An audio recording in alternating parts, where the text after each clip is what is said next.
দেখতেহীন কণ্ঠে বলতে চাই, নবীর রওজার পাশে মাথা নিচু করে দোয়া করা যদি বেদাত হয়, শিরক হয়, তাহলে মুসলমান কি করে আমরা ন্যাংটা বাবার মাজারে গিয়া সেজদা দেই? কেউ ফেরে না খালি হাতে ন্যাংটা বাবার দরবারে। কুমিল্লা মতলব 2022 সালে ওয়াজ করতে গেলাম কচুয়ায়, পরের দিন ব্রাহ্মণবাড়িয়া বাঞ্চারামপুর। আমার বন্ধুরে ড্রাইভারকে বললাম গাড়ি ঘুরাও, একটু মতলব যাবো। কয় কেন? কলাম একটা দরবার আছে, দরবারটা দেখা লাগবে। দরবারে গাড়ি বিরিয়া দিলাম, গেটের মধ্যে লেখা আছে হযরত ন্যাংটা বাবার মাজার। ন্যাংটার আগে হযরত হয় কোন? চিটাং রোডে দেখবেন লেখা আছে হযরত চাউল ডাউল খিচুড়ি রহমাতুল্লাহ আলাইহির মাজার। তো চাউল ডাউলের আগে হযরত হয়। মন খারাপ করতেছে? ভিতরে ঢুকলাম বন্ধুরে, দেখি বাবাও ন্যাংটা, মুরিদও ন্যাংটা।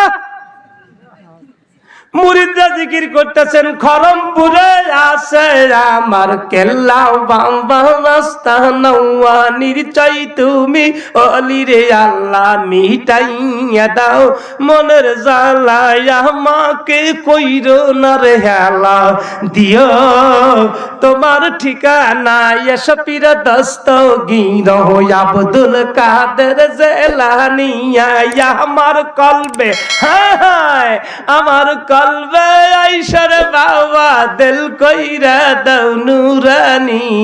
হায় হায় হায় হায়, একদল আছে না নাই? আল্লাহ নাই, ইল্লাহ নাই। তা আমি একজনকে বললাম, ভাই বলেন তো আপনাদের পোশাক পরিচিত অবস্থা এমনটা কেন? তখন ওই মুরিদ যখন দাঁড়াইছে, তখন আমি আজ থেকে রুমাল দিয়ে চক্ষু আড়াল করলাম, বললাম বাবা ডাকেন। ও নিচতলা যে কত বছর ধরে কাটে না, আল্লাহ মালুম। আহা, আমি বললাম আমাকে কইতেছে আপনার শরীয়ত না মারেফত? আমি বললাম শরীয়ত মারেফত তরিকত হাকিকত সব কত। কয় না পোশাক পরিস্থিতি তো মনে হয় কনে মনে সব বোনাস করে গেছিলেন।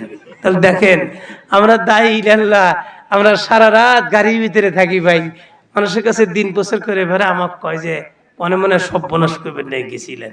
আমি বললাম ভাইজান যা হয় আসল কথা কি বলেন? কয় আপনি মারফত বুঝবেন না। বললাম যে মারফত বুঝি নাই দেখে তো বাবার দরবারে আসছি, আল্লাহ ফয়াজ দিয়ে দাও। এই ফয়াজ ঢাকা, টাঙ্গাইল, সিরাজগঞ্জ, বগুড়া, পাবনা আমি বিলি করবো। কয় বুঝবেন না? বুঝি রে, এই তো বাবার দরবারে। তখন বলতেছেন আমার আল্লাহ ন্যাংটাই পছন্দ করেন। আমি বললাম ফতুয়া? কয় সব কথা ফতুয়া পাওয়া যায় না। আমার বাবা বলছেন বলে কেমনে রে? কয় ফতুয়া শোনেন, আপনি যে মায়ের পেট থেকে দুনিয়াতে আসছেন, আপনি কি জুব্বা গাইতে আসছেন? দেখেন ফতুয়া আমাকে কয়, আপনি যে দুনিয়াতে আসলেন, মায়ের পেট থেকে গর্ভপাত হইলেন, আপনি কি ফুল প্যান্ট আর ট্রাউজার পরে আসছেন? আমি বললাম কে রে? টাঙ্গালের আসাম আলী বাদাইমা মরে গেছে বেটারা, আর একটা বেটা হাফেজ এসে, আর বেটা হাফেজ জানাজাত দিছে। কি কৌতুক করছে, কথা কয় না। যার বাপ মরে গেছে ঘন্টা খানেক আগে, ও আর কৌতুক দিলে আসবো, কথা কয় না। আসাম আলী বাদাইমা রে, একটা ছেলে জন্মের পর থেকে নিয়ে 15 বছর আগ পর্যন্ত, বালেগ হওয়া আগ পর্যন্ত তার কোনো শরীয়ত মারেফত তরিকত নাই। লম্বা কথা বলতে চাই না বন্ধুরে, যেই কথাটা বলতে চাচ্ছিলাম, নবীর বাড়ির পাশে যাই আমার বন্ধুর মাথা নিচু করে দোয়া করা নিষেধ হয়। আল্লাহ নবীর রওজার পাশে মাথা নিচু করে দোয়া বেশি আমার বন্ধুর নিষেধ হয়। কি করে আমরা বন্ধুরে মাজারে গা সেজদা দেই, মাজারের মাটি পর্যন্ত এই বেজায় তাই মহিলারা খায়, কথা কয় না। আমি লম্বা হইতে চাই, লম্বা করতে চাই না বন্ধু। দারুন নওদার মধ্যে পয়গম্বরের সাথে যুদ্ধ শুরু হয়ে গেছেন, যুদ্ধ শুরু হবে, বীর আস্তে আস্তে রাগাইতেছে। এমন সময় বন্ধুরে একটা বাবা তার সন্তানের বয়স 12 বছর, জন্মের থেকেই অন্ধ, জন্মের থেকেই বোবা, মুহাম্মাদের হত্যার দৃশ্য ইবাদতের নিয়তে দেখতে গেছেন। সন্তান বাবার কাঁধের মধ্যে চড়ে গেছেন। বীর যখন আস্তে আস্তে নবীজির দিকে আসতেছেন বন্ধুরে, এমন সময় ওই বাচ্চা 12 বছর জন্মগ্রহণ করছেন, চোখেও দেখো না, কথাও বলতে পারে না। বাবার কাঁধের মধ্যে ওই সন্তান জোরে একটা চিৎকার দিচ্ছে, আব্বু। বাবা মা কয় আব্বু তুমি কথা বলতে পারছো? কয় আব্বু আমি দেখতেও পাচ্ছি। মারহাবা কয়। বাপ মাও মহা খুশি, বুগল দেবতা খুশি হইয়া জবান খুলে দিছে রে, মানব দেবতা খুশি হইয়া চক্ষু দৃষ্টি খুলে দিচ্ছে। আবু জেহেলের অস্ত্র ঠিক আছে রে, 100 কারেক্ট। সন্তানও খুশি, সন্তানের বাবাও খুশি, মাও খুশি। এলাকার মানুষ যারা মুহাম্মাদের হত্যার দৃশ্য ইবাদতের নিয়তে দেখতে গেছে সবাই খুশি রে। মুহাম্মাদের আমার বন্ধুর হত্যার দৃশ্য দেখতে এসে আবু জেহেলের ওয়াজ কমপ্লিট। সন্তান তখন বাবার কানে খালি ইয়াসিন টাইট দেয়। 12 বছর ধরে বাচ্চা কথা কয় না, 12 বছর ধরে চোখে দেখে না। আল্লাহ যদি এই দুইটা নিয়ামত দেয়, বাবা মা খুশি হবো না? ওই ছেলে বাবার চুল ধরে টানে, বাবা কয় বাবা বেয়াদবি করতেছো কে? আল্লাহ মানার দেবতা খুশি হয় তোমার চক্ষু খুলে দিছে, জবান খুলে দিছে, তুমি আমার চুল ধরে টানো কে? তখন বাচ্চা কয় আব্বু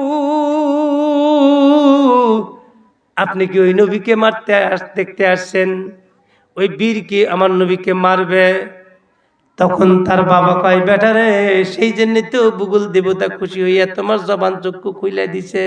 সন্তান তখন বলে বুঝি আমি একটা সত্য কথা বলি, যে আল্লাহ আমার জবান বন্ধ করে দিয়েছিল, যে আল্লাহ আমার চক্ষু বন্ধ করে দিয়েছিল, ওই খোদার দেওয়া জবান দা বলতেছে আব্বুজি আমার নবী তাহাতা সারা তার পা হলো জমিনে, আমার নবীর মাথা হলো আরশে আজিমে। তোমরা যে নবীকে মারতে আসছো আব্বু, এইরকম বীর যদি 1 কোটি হয়, তামাম পৃথিবীর শক্তি এখন যদি নবীজির সামনে দাঁড়ায়, আমার আল্লাহ আমার নবীর গলায় কালেমার পাতা আমার বিজয়ের মালা পরায় দিবে। তোমরা কালমা পড়বে কি পড়বে না আব্বা আমি তা জানি না, আমি নবীর কাছে যাইয়া মধুর কালমা পরে ওই বালক ওই বাচ্চাটা মুসলমান হইয়া যায়। আর লম্বা কথা না আমার বন্ধুরে, বীর আস্তে আস্তে আগাইতেছে, নবীজি আগাইতেছে। আমার বন্ধুর এবার খেলা হবে। এবার হ্যাঁ, কি সুন্দর একটা শব্দ আমাদের ওবায়দুল কাকু বলেছিলেন, খেলা হবে। এই শব্দটা দিয়ে এই ইউটিউবাররা যে কত টাকা কোটি কোটি টাকা কামাই করছে ভাই। এবার খেলা হবে বীরের সাথে নবীর সাথে। আমার বন্ধুরে কে জিতবে আর কে হারবে, কে মরবে? আমার অজের মৌজু ছিল আল্লাযী খলাকাল মাউতা ওয়াল হায়াতা, জীবন মরণের মালিক। আরো আওয়াজ দা গভীর রাত্রিতে বলেন জীবন মরণের মালিক। আরো চিল্লা বলেন আল্লাহ। আমার বন্ধুর এখন খেলা হবে, কে জিতবে আর কে হারবে, কে কেমনে করে মরবে। 8টা শোনার দরকার আছে না নাই?